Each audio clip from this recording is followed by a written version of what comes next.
Now, let's see how this works. I'm going to show you how to do the washing up. I know, but you never know.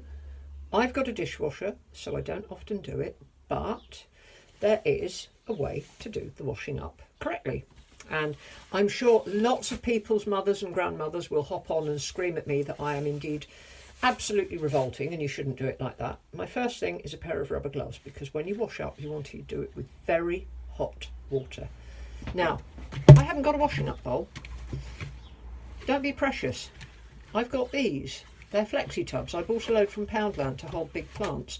And in fact, quite a few of my customers with bigger sinks use bigger flexi tubs than this as their washing up bowls because they're quite deep. So I'm going to use a flexi tub. So I'm going to rinse this out. Now, the reason I want to use something, I've got a double sink, but I'm assuming you're working on a small job. First thing I'm going to do is I'm going to run my water until it's hot. And while I'm running my water, I've got this.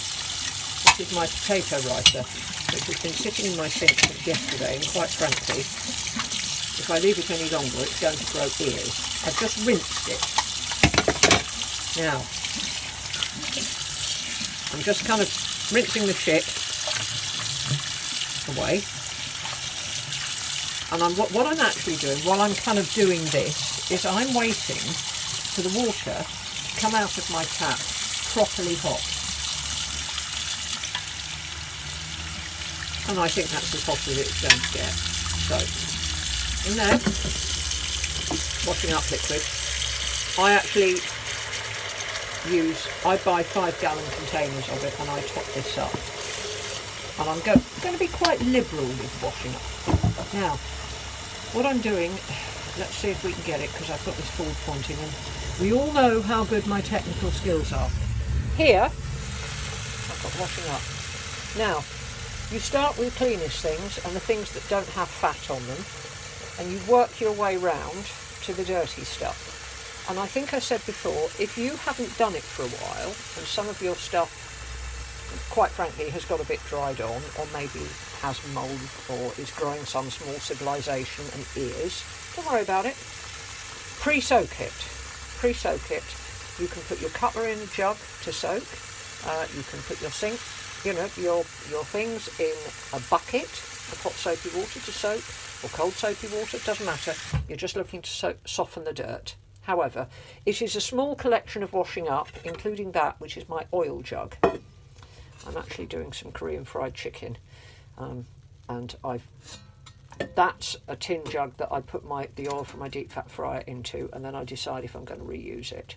So it's not going to be a lot of washing up, and if I scream oh shit and my phone vanishes, we know where we are. But oh fuck, you see? There we go. You see?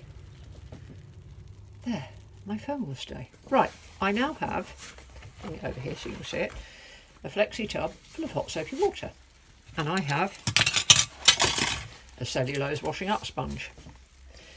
So you just start. Now, I'm wearing rubber gloves, and to me this water is comfortably hot, but I know, because as I'm keeping my fingers in, it's getting quietly hotter, that this water would be too hot for me to put my bare hands in. Now, some people insist on rinsing.